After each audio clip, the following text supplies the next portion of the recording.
And I want to take advantage of my time here and say that it's nice that some of the folks that you've heard from today, and some of the people in this organization, you could call them leaders. Some of them are doing real good. You know, authors of hundreds of books, clothing and manufacturing companies, sports agents, many other business owners, content creators. It's wonderful, isn't it? What Yes, sir. about you? What about you? You know, it's nice to hear other people say, man, look at them. They're examples. What about you? Someday, is someone going to be able to look at you and say, hey, look at them? Boy, they're really something. See, the thing is that that's up to you, isn't it? How about you?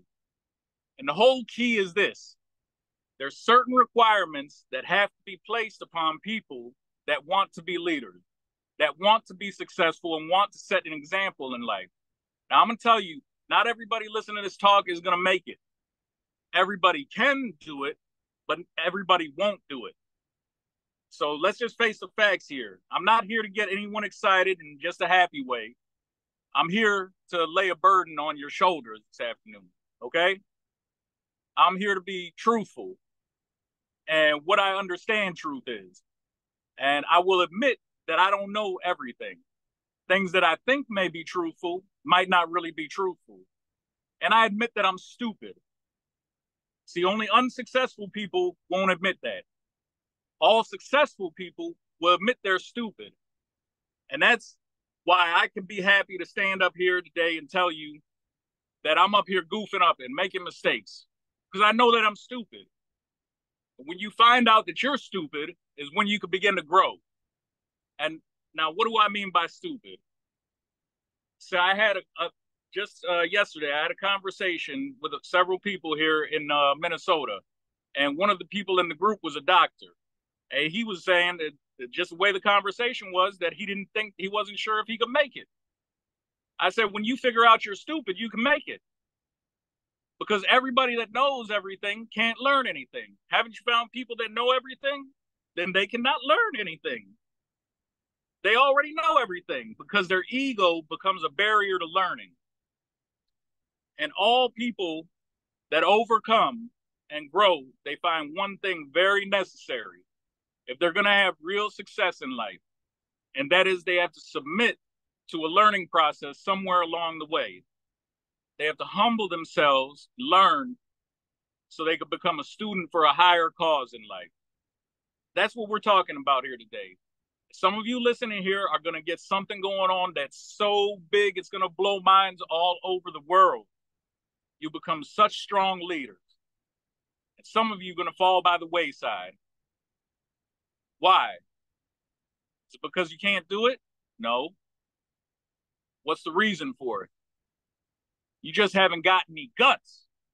First little obstacle comes along, it's going to wipe you away.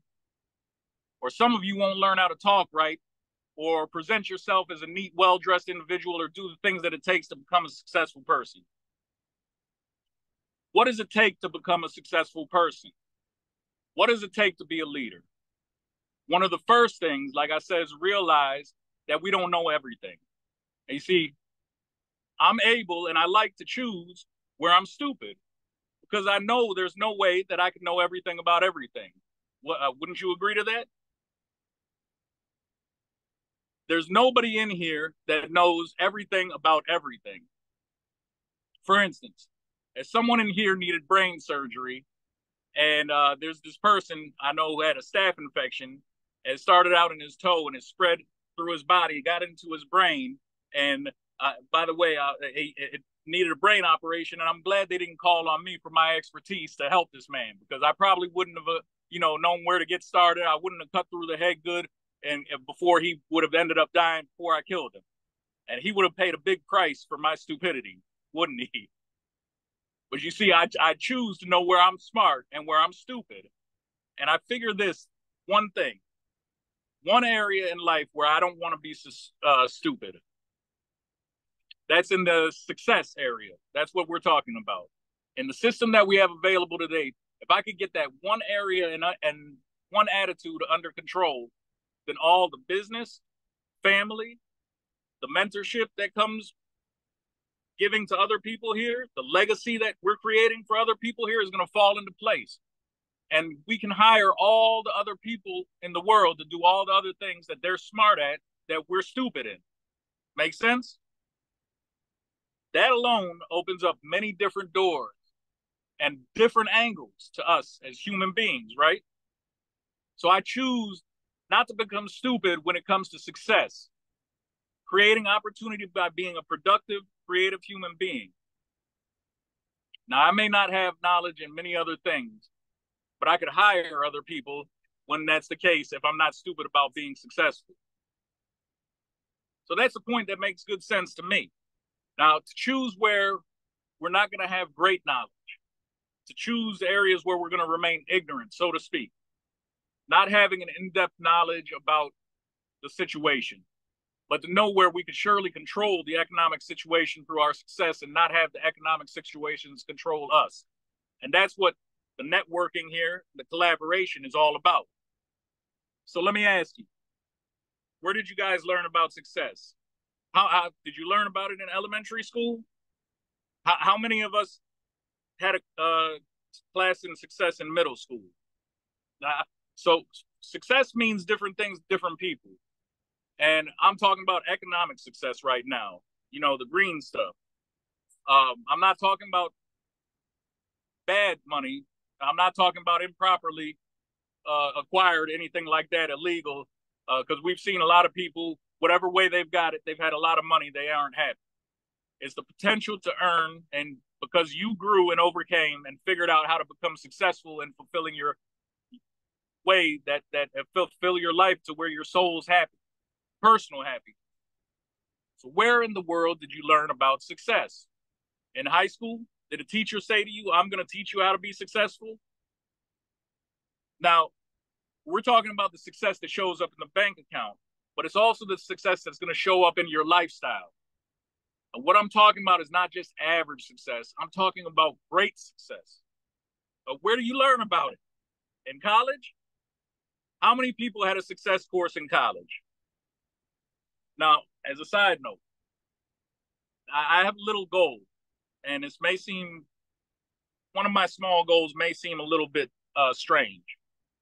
But I'm a taxpayer in the city where I live, where I started my business.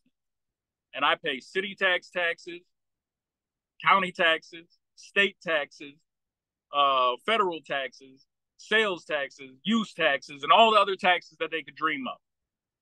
The universities, there's several universities where I live, they're tax supported.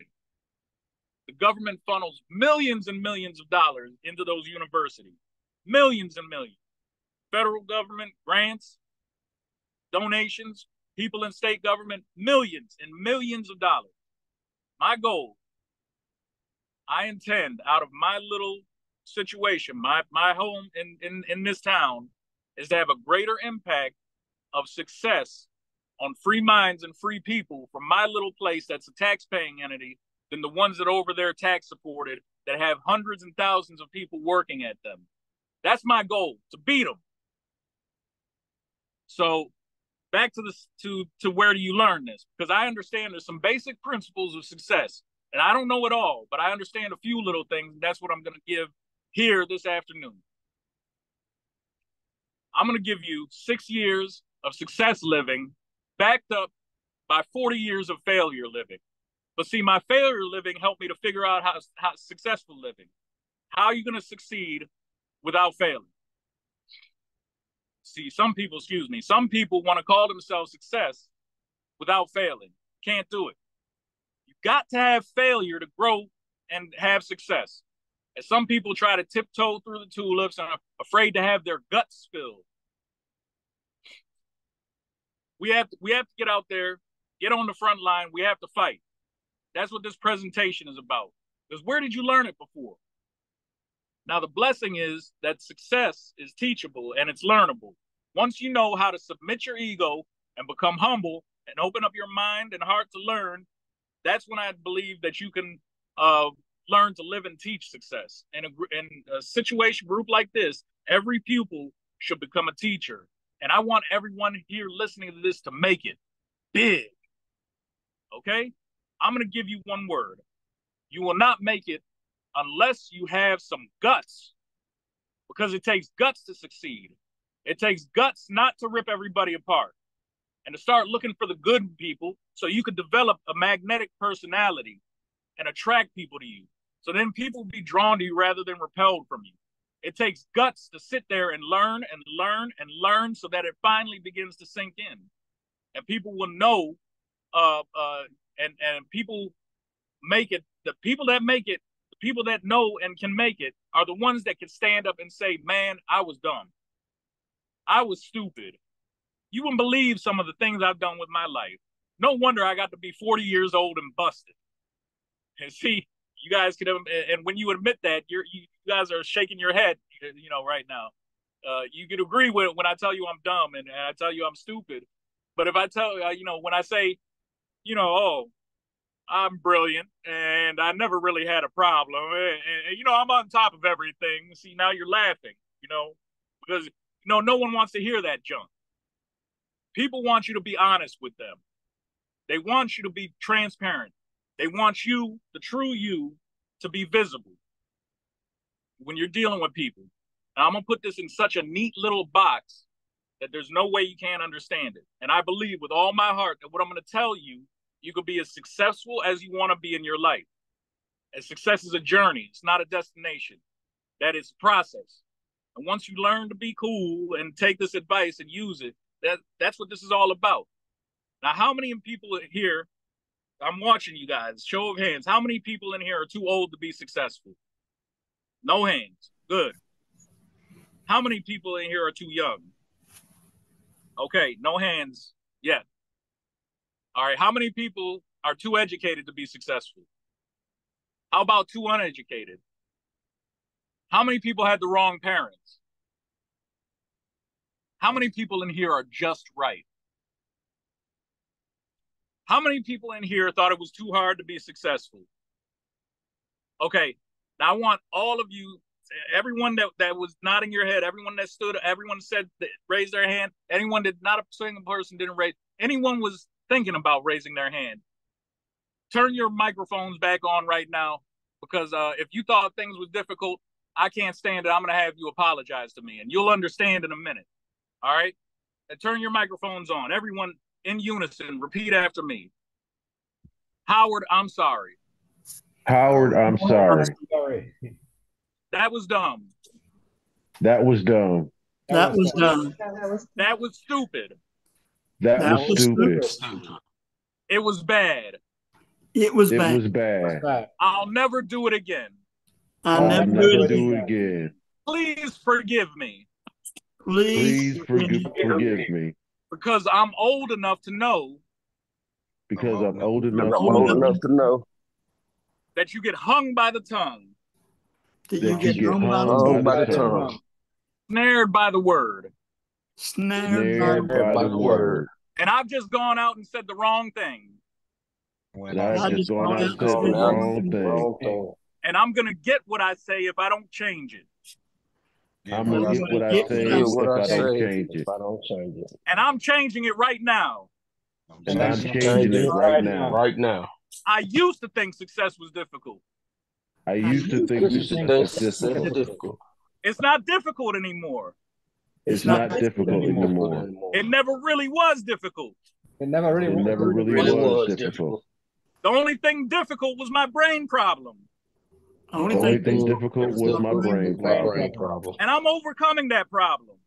And I'm overcoming that problem. I have no problem becoming successful. I have no problem in becoming successful. I'm excited about growing. I'm excited about growing. And passing on success to others that I don't even know yet. And passing on success that I don't even know yet. Because I've got what it takes. Because I've got what it takes. I'm an overcomer. I'm an overcomer. I'm going to do it. I'm going to do it. Whatever it takes. Whatever it takes. And that's it. And that's it. Period. Period. Now go back on. You Appreciate it. Go back on mute. I'm going to finish up here in a minute. Now, I'm going to give you 6 years of experience in 1 minute. And some of you may think that's stupid, but I'm going to tell you something. If you couldn't say that after me, you're stupid. Bad stupid, okay? Because if your ego will not allow you to recognize a true fact, then you got a problem. And you won't go anywhere until you understand that fact. Now, you're snared by the words of your mouth. The key to success, the basic key to success is your mouth. Your mouth. Let me tell you who's going to be a success in here. The ones that say, I'm going to be successful. Now, if a person's ego, and now let me tell, and status, let me say status and ego, if improperly used, are stupid. Status is nothing more than camouflage for a low self-image. Deep down inside, you have to know that you're going to make it. That whatever it is, you're just right. That you see yourself as an obstacle overcomer and a problem solver. And that's something to know that you've got what it takes. As some of you out there will look in the mirror and be your own worst enemy, because you will not humble yourself in order to learn the basic principles of success. And if I end up making more money in a week or two than you make in a year, then one of us is stupid. And let's figure out who. Now, all you have to do is duplicate successful people. Do you have what it takes? Yes. Do you have what it takes? Yes. But the decision is yours. The price is going to be paid one way or the other. And I'm just going to lay it on you bluntly. Either you pay it positively by having a stream, or you pay it negatively. And if you associate with people that don't want to be successful or go anywhere, then you got to leave them alone, friend. If you stay there with them, you're going nowhere, just like them. Unsuccessful people will always be jealous of you, but real winners will love you. Always remember that the choice is yours. It's up to you whether you're going somewhere or not. With that, I send it back to the host. Brother. Thank you. Motive B, does anybody have any questions? Thank you. Thank you. I have a question, Dr. Howard.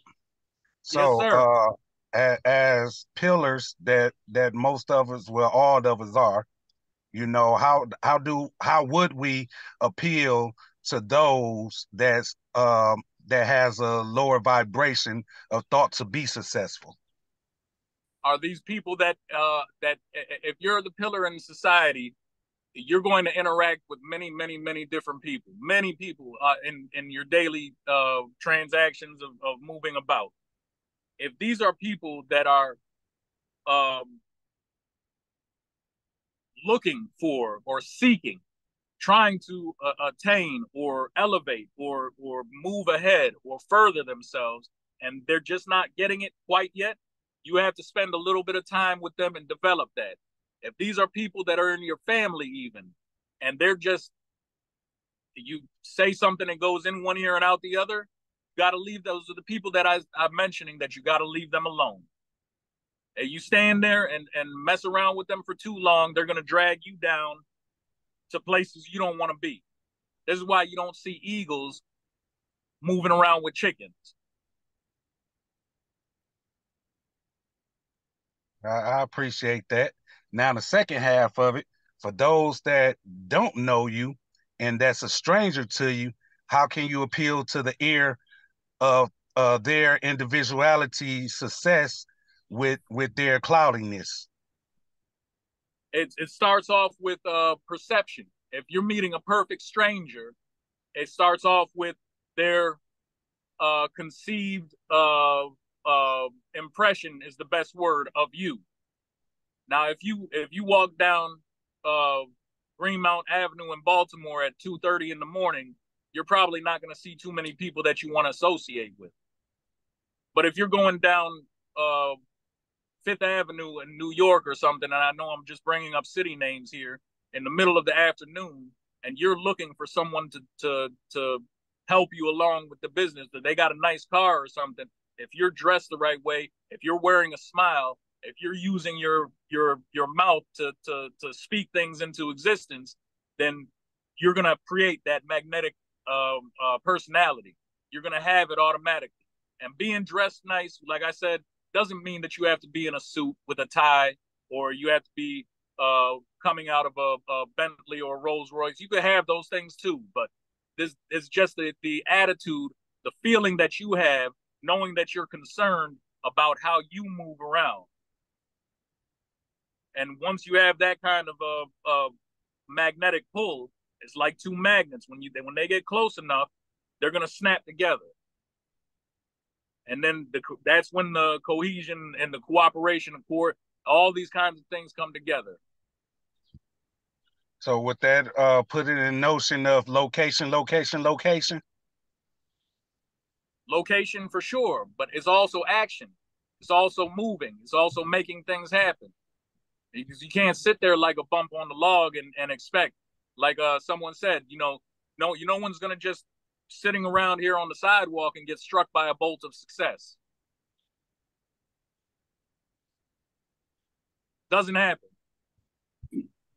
The luckiest people, the people who become the most successful, are the people who work the hardest, who are willing to take risks and take chances and go out there and talk to perfect strangers and make those connections and put themselves in unfamiliar territories and things like that, and try things that are outside of the box.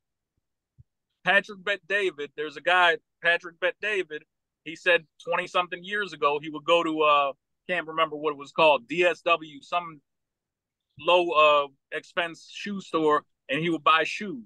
And if he knew someone that he wanted to meet, he would find their address, their business address, and buy a pair of shoes, and he'd send a box with one shoe, and he'd put a letter in there and say, "Hi, my name is Patrick," and it would be delivered. Now that I've got one shoe in the building, why don't you give me a chance to get the other foot in the door? And they'd like it. They thought it was interesting. They said, well, let me call this guy. You have to be willing to do something on your part in order to get something on the other part. You got to put something in the hopper in order to get something out. I appreciate it. Thank you. I have a question. Yes, sir. So if someone is of this mindset that you speak of, could they be hindered by being around people who are not of the same mindset?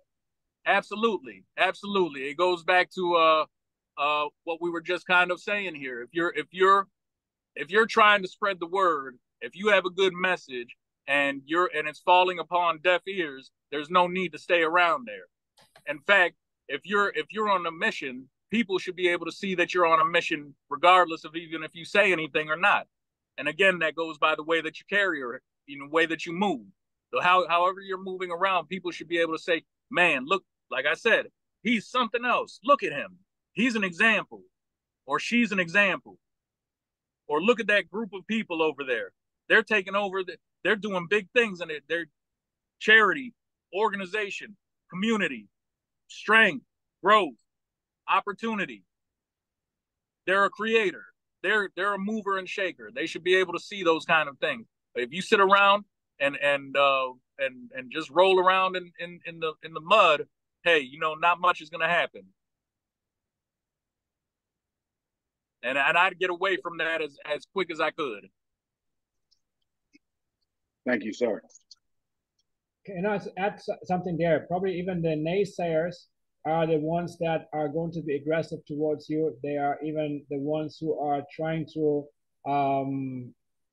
talk bad behind your back, and they're the ones who try to convince those people who are probably following you and who are interested in what you're doing to not follow you, to not repeat your message, because they just play it down as much as possible. Sure.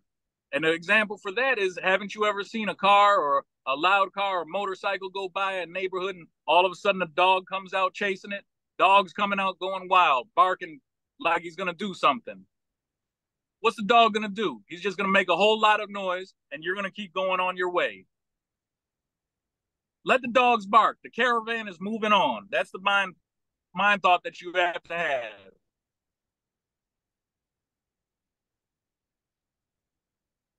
And if you don't have any haters, well, you better get you some, because that's when you know that you're doing something. If you don't have any, I'll give you a couple of mine. I got plenty. Anybody else got any more questions for Dr. Howard Rapp, the presenter?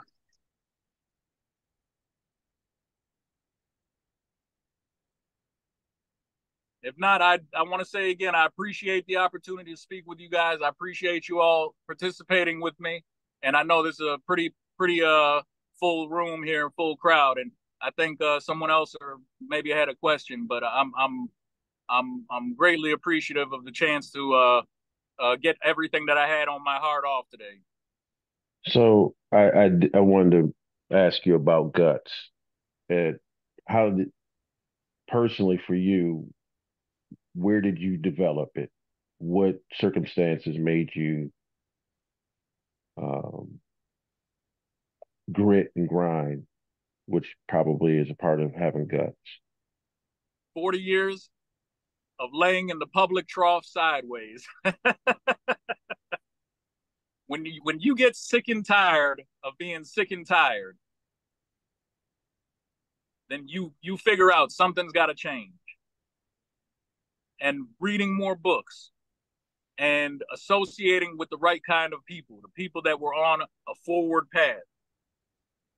People like this organization here, people of like mind, motivation, action, being a verb, people that are willing to do something about it instead of just talk about it.